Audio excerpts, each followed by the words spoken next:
할렐루야. 수요 기도의 밤에 우리에게 주신 말씀은 느헤미야 강해설교 5장 1절서부터 19절에 있는 말씀의 서론을 먼저 말씀드리겠습니다. 느헤미야는 3차 포로에서 돌아와서 예루살렘 성을 쌓는 일을 해낸 총독입니다.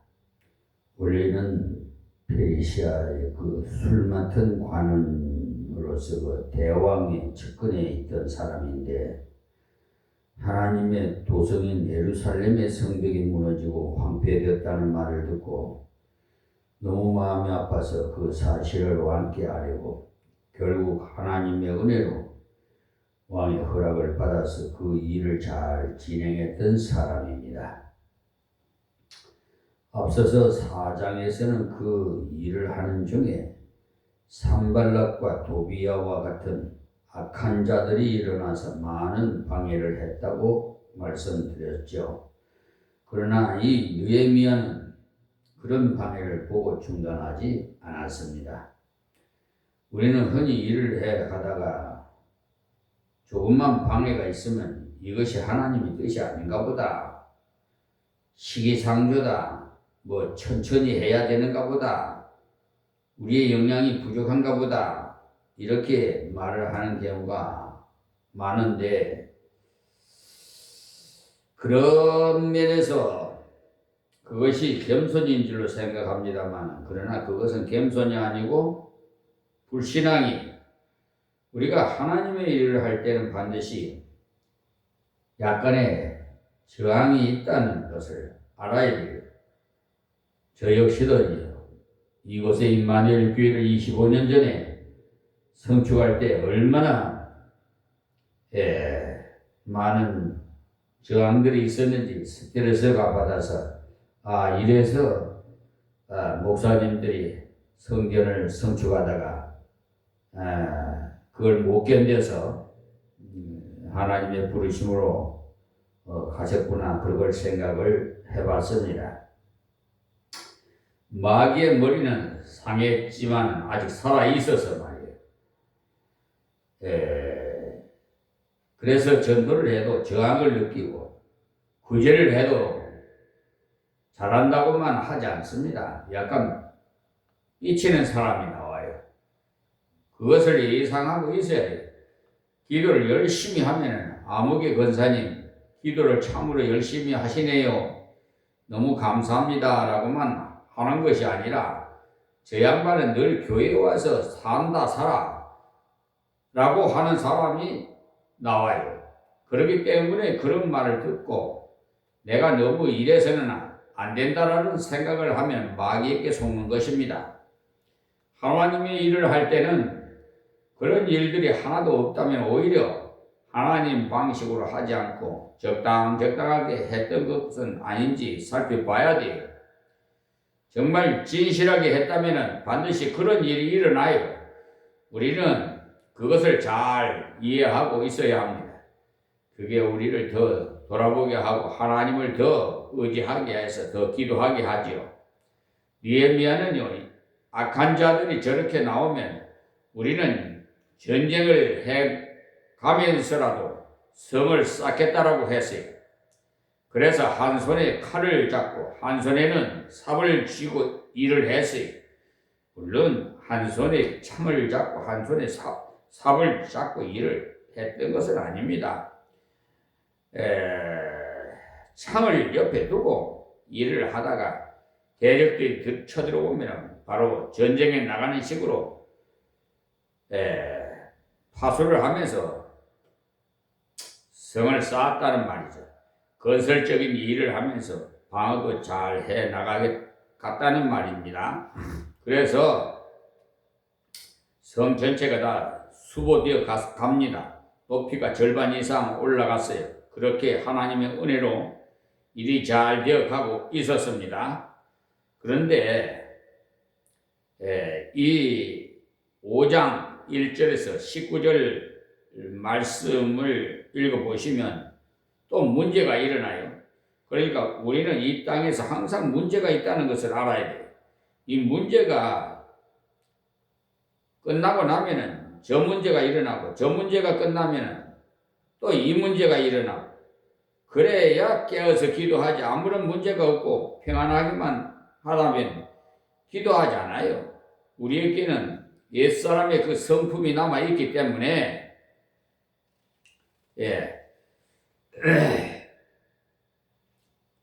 이런 일이, 그러니까 없으면은 잠을 자기 시작해요. 요즘 목사님도 웃기고 하고 하면은 눈이 반짝반짝하고 생명의 말씀 전하면은 꾸벅꾸벅 졸고, 그런 정세에 있는 분들은 마귀에게 미혹당한 줄 아십시오. 그래서 하나님께서 문제를 허용하시는 거예요. 하나님은 전능하시기 때문에 그런 것들을 다 없애실 수 있습니다. 그러나 우리를 훈련케 하고 단련케 하는 데는 그것이 필요하기 때문에 허용하시는 거예요. 비바람이 불고 태풍이 오는 것을 보고 태풍이 없으면 얼마나 좋겠나 이렇게 생각하기가 쉬우나, 태풍이 없으면 공해가 심해서 살 수가 없어요. 태풍이 한번 휘저어버려야 공기도 달라지고 바다도 청소가 되지. 그냥 잔잔하기만 하면 적조 현상이 일어나고 뭐니 해서 썩어서 난리가 나요. 그런 것들을 알고 보면 다 하나님이 하시는 겁니다. 4장에서는 바깥으로부터 오는 큰 환란이 일어나는데, 5장에서 보시면 안에서 일어나는 문제가 또 있어요. 지금도 마찬가지 교회를 섬기고 주님을 위해서 일을 하다 보면 불신자들이 핀잔도 있고, 다른 건물을 지을 때는 아무런 말도 하지 않다가 교회를 지으면은 100억을 들여서 교회를 짓는단다. 그것으로 구제를 하면 얼마나 좋겠나? 이렇게 신문에다가 또 나고. 그러나 그 사람들은 원래 그런 줄 알고 한쪽 귀로 받아 넘기고 계속 일을 해 나가야지. 저 사람들이 저렇게 말하는 걸 보니까 안 되겠다. 교회 규모를 줄여서 조그맣게 짓자라고 할 필요 없습니다. 극장을 짓는 데는 100억 아니라 200억을 들여서 지어도 아무 말도 하지 않고, 오페라 하우스를 짓는 데는 많은 돈을 들여서 짓는다고 야단 법석을 떨고 있는데, 우리가 왜 주님을 위해서 큰 일을 하면서 위축이 되어야 하겠습니까? 하나님의 뜻대로 바르게 할 때는 밀고 나가세요. 우리가 열심히 전도를 하면 요즘 예수 믿는 사람들이 왜 이렇게 설치나 이렇게 합니다. 그럴 때 우리가 좀 심했다, 신사적으로 조용히 하자, 그저 찾아오는 사람이나 맞이해야 되겠다, 이렇게 하면은 마귀에게 속는 겁니다. 우리는 항상 세상을 향해서 도전해 나가야 돼. 가서 제자를 삼는 것, 가서 만민에게 복음을 전파하라는 것, 주님의 명령이기 때문에 도전해 나가야 되겠죠. 그러므로서 느헤미야 5장 1절에서 19절의 이 말씀 본문에서 문제가 일어났는데, 사실 바깥에서 들어오는 것은 그래도 쉬운데 사실 안에서 일어나는 문제가 더 어려워요. 성을 잘 쌓아서 가는데 가난한 사람들이 들고 일어나요. 가뭄이 심해서 흉년이 들고 식량난이 일어나는데 페르시아에 세금을 내느라고 빚을 내고 부자들이 그것을 이용해서 고리대금업이 성행하고 굶어 죽을 판이니까 이자가 비싸더라도 우선 먹고 보자는 식이 되어버리고, 요즘 식으로 말하자면 달러 빚을 내서라도 밥을 먹고 카드를 그래서라도 쓰고 보자는 식이 되어버리는 거예요. 그러다가 심지어 자식을 종으로 팔게 되는 일까지 일어났어요. 자, 1절 본문 말씀이요. 때에 백성이 그 아내와 함께 크게 부르짖어 그 형제 유다 사람을 원망하는데, 원망은 하지 않아야 됩니다. 그런데 원망하는 사람이 꼭 나와요. 원망이 있을 때 들어보고 내가 원망의 원인을 제공했다 싶을 때는 빨리 고쳐야 돼요. 개가 짖어도 달을 보고 짖을 때는 아무렇지 않지만 도둑을 보고 짖을 때는 빨리 나가봐야 되는 것과 마찬가지로 불신자들이나 신자들 가운데 이상한 말이 떠돌 때는 우리가 하나님의 뜻대로 살지 못했다는 것을 깨달았을 때는 빨리 고치고 회개를 해야 됩니다. 아내와 함께라는 말은 온 식구가 들고 일어났다 이 말씀이에요. 자, 2절 말씀에 혹은 말하기를 우리와 우리 자녀가 많으니 곡식을 얻어 먹고 살아야 하겠다 하고 했어요. 식구는 많은데 빌어먹게 됐다는 말이죠. 식구가 많으면 빌어먹는 일도 보통 힘든 일이 아니지 않습니까? 자, 3절에 혹은 말하기를 우리의 밭과 포도원과 집이라도 전당 잡히고 이 흉년을 위하여 곡식을 얻자 하고, 또 어떤 사람은 토지가 있고 밭이 있으면 무엇하겠나? 그것이라도 잡혀서라도 우선 먹고 보자. 살아야 될 것 아니냐? 이렇게 했다는 말입니다. 사람이 급하면 어떻게 돼요? 북한에서 피난 오면서 시계를 주고 고구마 2개와 바꾸었다고 하는데 살려면 어쩔 수 없잖아요.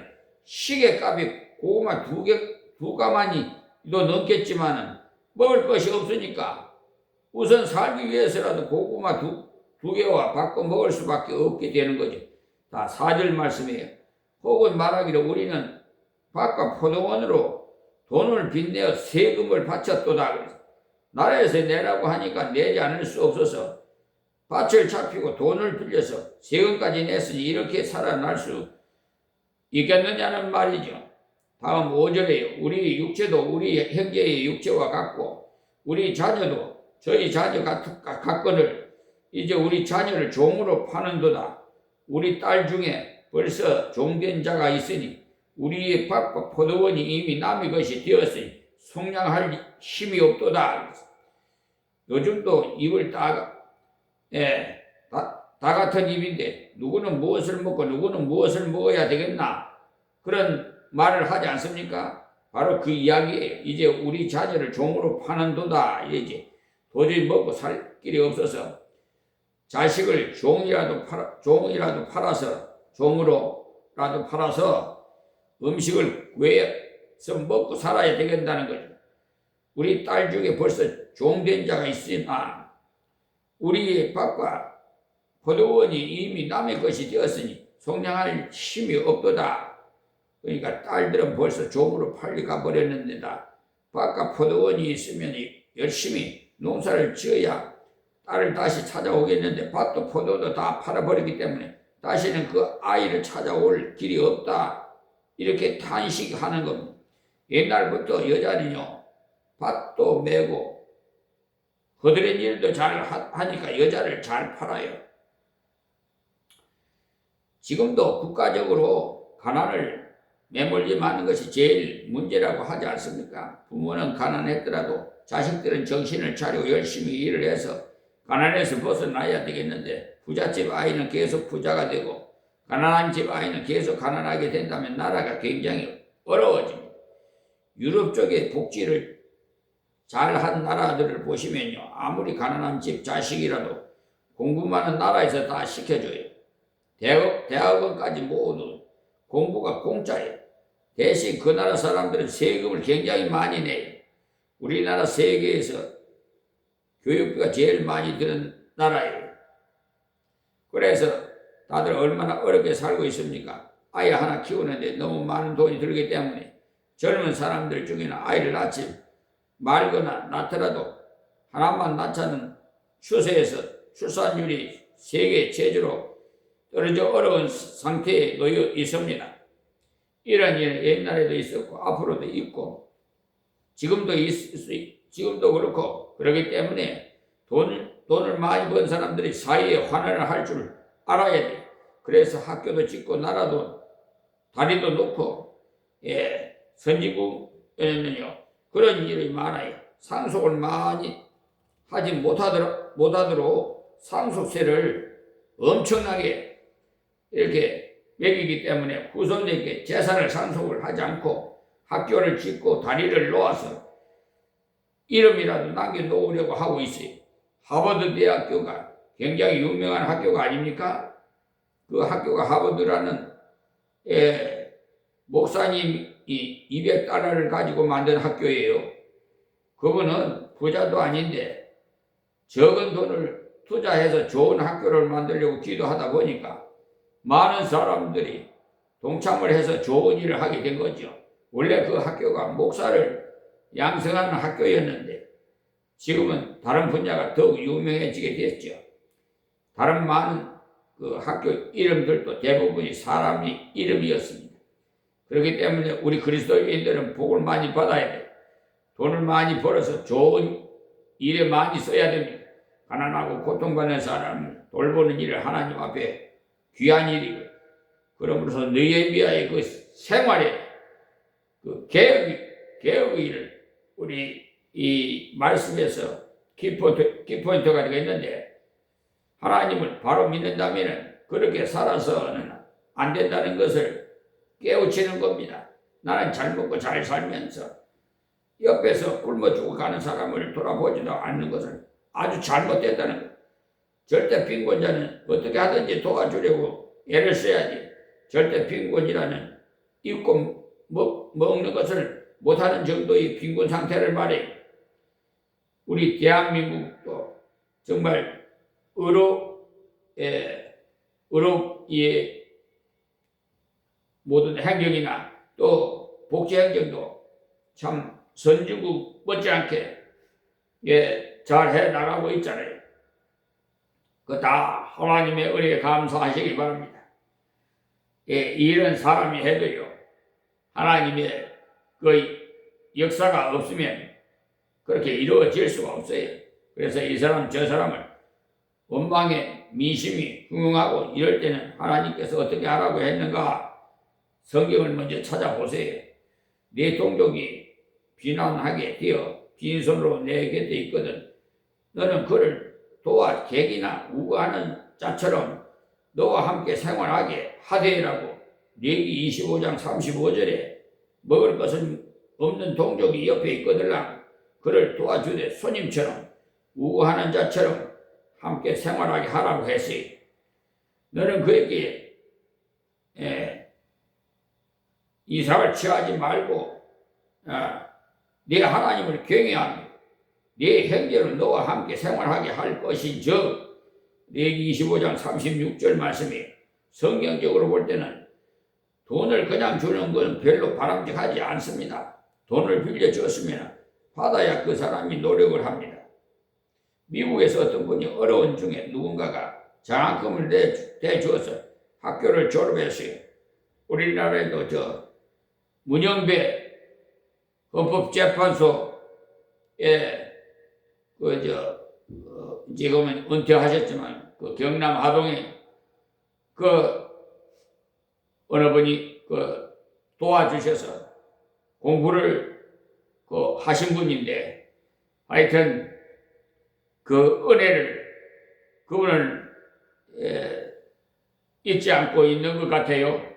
정말 올바른 상식을 가지고 바르게 양심을 정말 법관으로서 정말 본이 될 수 있는 그런 분들이 이 사법부에 많아야 되는데, 지금 우리 한국 사법부는 사기 재판을 친다니까요.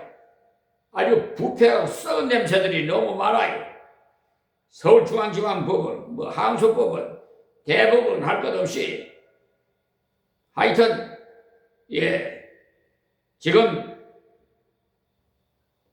조희대 대법원장을 비롯해서 법관, 판검사, 저 공수처에다가 다 고소장을 다 제출했어요. 지금 수사 중에 있는데 난감할 겁니다, 아마. 그것을 대통령실에다가 올렸더니 공수처로 이송이 돼가지고 지금 수사 안 할 수도 없을 입장이 돼 있어요. 지금 뭐 조희대 대법원장 뭐 사표 쓰라고 야당 법석을 하는데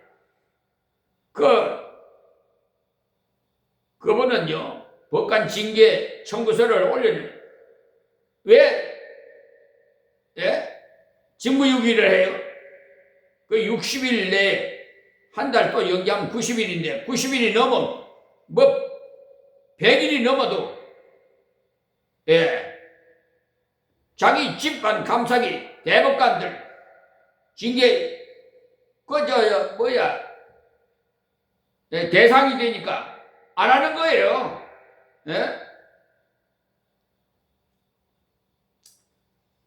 이제 이 모든 일이 지금 하나님께서 이 나라를 다스리기 때문에 머지않아 결과가 나올 겁니다. 저는 비천하지만은 내 안에 계신 하나님께서 역사하시기 때문에 성령 하나님 역사하시기 때문에 나를 보면 안 돼요. 하나님께서 저에게 빛과 소금의 역할을 감당하라고 불의와의 전쟁을 명했어요. 얼마나 무서운지 압니까? 우리 아버지가 죄상은 사망이에요. 세상 법으로 안 되면 그 영혼 오늘 밤에 거둬가면 뭔 소용이 있어요? 법관에 판금 사다가 이베이트나 학연이나 지연이나 혈연이나 관계로 돈 많이 준 변호사 사가지고 하면 그냥 흙을 100을 흙으로 이따위 식으로 하는데 하나님 가만히 두고 있겠어요? 그 결과는 멸망밖에 없어요. 그러니까 빨리 회개해야 돼요. 어떤 사람은 어려운 대로 원금을 그대로 갚더라는 건데 그래서 그 돈으로 또 장학금 주고 또 주다 보니까 그 사업이 점점 커져가더라는 게 그것을 정말 잘한 거예요. 그냥 줘버리면 감사할 줄도 모르는 수가 있어요. 여기서도 이식을 취하지 말고 빌려주라고 했어요. 물론 그것은 사업하는데 빌려주라는 것이 아니라 절대 빈곤자에게 빌려주는 것을 말해요. 너는 그에게 이식을 위하여 돈을 꾸이지 말고 이익을 위하여 식물을 꾸이지 말라. 레위기 25장 37절에도 말씀. 그러니까 이자를 받기 위해서 돈을 빌려주고 이자를 받기 위해서 쌀 2마리를 주고 2달 후에 2말 4대를 가져오라는 식으로 하지 말라는 거예요. 나는 너희 하나님이 되려고 또는 가난한 땅으로 너희에게 주려고 애굽 땅에서 너희를 인도하여 낸 너희 하나님 여호와니라. 레위기 25장 38절이 말씀하셨어요. 하나님께서는 모든 것을 우리에게 다 공짜로 주었다는 말이에요. 여러분 공기를 돈을 주고 마셔봐요. 물도 요즘 돈을 주고 돈 많은 사람들은 정수기 나가지고 다 먹고 살지요. 없는 사람도 어찌할 수 형편껏 봐서 정수기를 써주는데 지금 봐봐요. 모든 걸 누릴 수 있는 그 환경을 주신 거 하나님께 감사해야 되지 않겠어요? 이렇게 감사할 줄 몰라. 완전히 그냥 자연을 훼손하고 오염을 시켜서 지금 온난화 현상으로 지구가 빵꾸가 나가지고 해마다 더워지잖아요. 뜨거워지잖아요. 다 그것이 자기가 묻으면 자기가 죽는 거예요. 결과적으로. 그러니까 너희도 그렇게 하라는 말인데 네 동족이 반항하게 돼서 내게 몸이 팔리거들라. 너는 그를 종으로 부리지 말고 품꾼이나 우고하는 자같이 너와 함께 있게 하여 신령까지 너를 섬기게 하라 그랬어. 레위기 25장 39절에서 40절 말씀. 신년 50년이 되면 다 제자리 예. 군대 말로 뭐야? 뭐라고 그랬죠? 예. 나 이제 그것도 잊어버렸네. 뭐, 이제는, 아이고, 군대 생활하는데, 정의치! 예. 정의치! 하면 막, 잽싸게 흩어졌던 사람이 제자리에 딱 쓰러졌지 말이야. 사나이는 군에 갔다 와야 돼. 그래, 진짜 사나이야. 돈 많은 사람들은 뭐 이리저리 빠져가지고 군대 안 가려고. 하나님께서는 이렇게 말씀을 하셨지만 이때 유대 백성들은 이 말씀을 옳게 지키지 않았기 때문에 결국은 이렇게 됐어요. 자, 6절 말씀이 내가 백성의 부르짖음과 이런 말을 듣고 크게 노하여 그랬어요. 알고 보면 느헤미야가 있을 때 처음으로 이렇게 된 것이 아니라 그 전부터 쌓아온 일들이에요. 그러다가 이때 와서 경제적으로 어려워지니까 큰 문제로 대두된 거죠. 느헤미야가 그 말을 듣고는 크게 노했다고 했어요. 백성의 소리가 원망이므로 합당하지 못했지만 그것이 부자들의 불순종에 기인한 것이기 때문에 의분이 일어난 것입니다. 막 분이 일어나는 게 분통이 터지는 거예요. 사회 정의를 부르짖는 것이 교회의 본분이 아닙니다. 교회의 본분은 복음을 전하는 건데 그러나 성도들이 각 분야에서 바른 활동을 하게 해야 돼요. 경제나 교육이나 모든 면에서 올바로 실천하게 함으로써 인해서 사회 정의가 이루어지도록 하는 것은 교회를 지도하는 사람들이 해야 될 일이 그래서 고아원이나 양로원이나 사회복지에 관계되는 것들을 가능하면 우리 성도가 많이 해야 돼. 그래야 옳게 할 것 아니겠어요?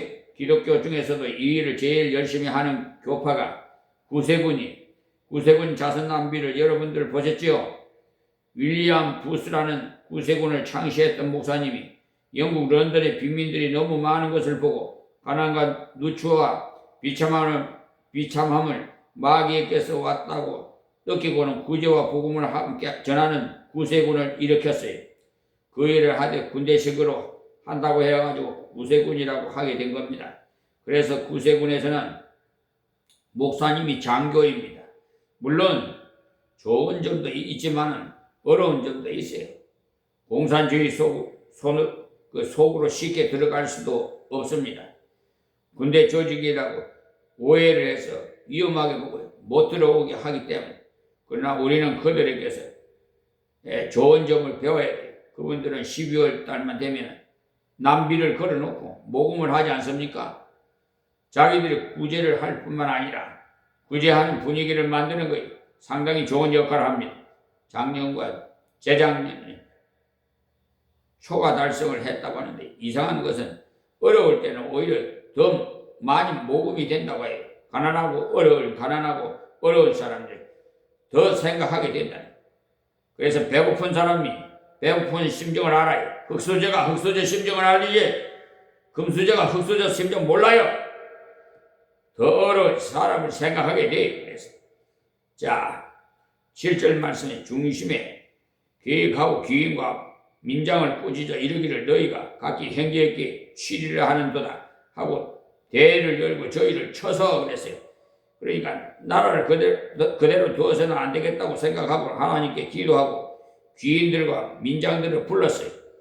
성만 쌓았다고 해서 되는 것이 아니 백성들이 생활이 바르고 믿음이 발라야 나라가 바르게 되는 것. 그저 시설만 잘 됐다고 해서 나라가 잘 되는 것 아닙니다. 백성의 삶도 바꾸고 그 위에 성을 쌓아야 하나님이 지켜주시지요. 이 일을 참으로 어려우니 낮은 사람을 야단치는 것은 쉬운데 마음에 중요한 마을에서 중요한 지도자들이 귀인들과 민장들 그러니까 돈도 많고 지위도 높은 사람을 야단치는 것은 쉬운 일이 아니에요. 주로 그런 사람들, 돈이 있는 사람들, 그들이 가난한 사람들에게 돈을 빌려주면 이자를 많이 받아서 더 부자가 되어버렸어. 저 은행에도 보세요. 예? 국민들이 갖다 돈 예금해 놓은 걸 보관을 시켜 놓은 걸 예? 대출하는데 돈을 많이 이자를 붙이고 예?